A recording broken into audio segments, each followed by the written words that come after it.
Hello from the small window on your screen. This is Adam Turtletaub of the Society of Corporate Compliance and Ethics. I am joined today via Skype by Kristy Grant-Hart of United International Pictures, who was good enough to both join us and also to speak at the 2015 Compliance and Ethics Institute on the topic of selling your compliance program internally.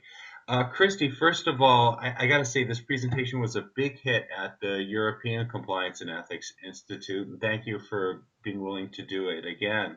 What led you to think about the need for a session like this? Um, Actually, was talking to Joe Murphy. He suggested when we were talking about topics that hadn't really been explored in compliance that selling to an internal audience and selling compliance might be a really useful thing to teach people. And at that point, I thought, I'm fascinated by this. I don't know how to teach it, but I can learn. So I started to read all sorts of books, including those by Zig Ziglar and David Sandler. And then I looked to my own ideas to say, how do I sell internally to my audience and put that together into a presentation that went really well? That's great. So, what are some of the sort of, I don't want to steal the thunder of the session, but some of the key things that people should start thinking about even now about how you sell your program? I think the most important thing is to consider the motivation of your internal audience. And by internal audience, I mean your board, your employees, your general managers, the people at the middle, everybody that you need to get on your team. Really put yourself in their shoes and then use techniques for specialty listening and consider the types of motivations that have been successful previously so that you can really connect with them on an emotional level so that when you get to the logistics of a program, they've already bought in from an emotional standpoint, and that can make you infinitely more successful than if they're just listening on a very surface level.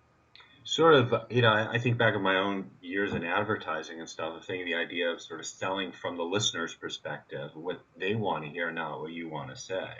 Yeah, absolutely, exactly. That frequently we know so much about risk and we know so much about the danger, we actually don't think about how to create the need for our program from the mind of the person listening, just like you were saying. And so I think as compliance officers, we can be much more effective if we consider how we're delivering our message and use proven techniques to make it more palatable and more accessible. This sounds like it's going to be a great session once again. I'm really looking forward to it. Thank you for doing it. Thank you for those of you who are listening. And if this sounds intriguing to you, please join us October 4th through 7th at the ARIA Hotel in Las Vegas for the 2015 Compliance and Ethics Institute. I'm Adam Turtletaub from SCCE. Thank you, Kristy, and thank all of you for watching. Bye-bye. Bye. Thanks so much.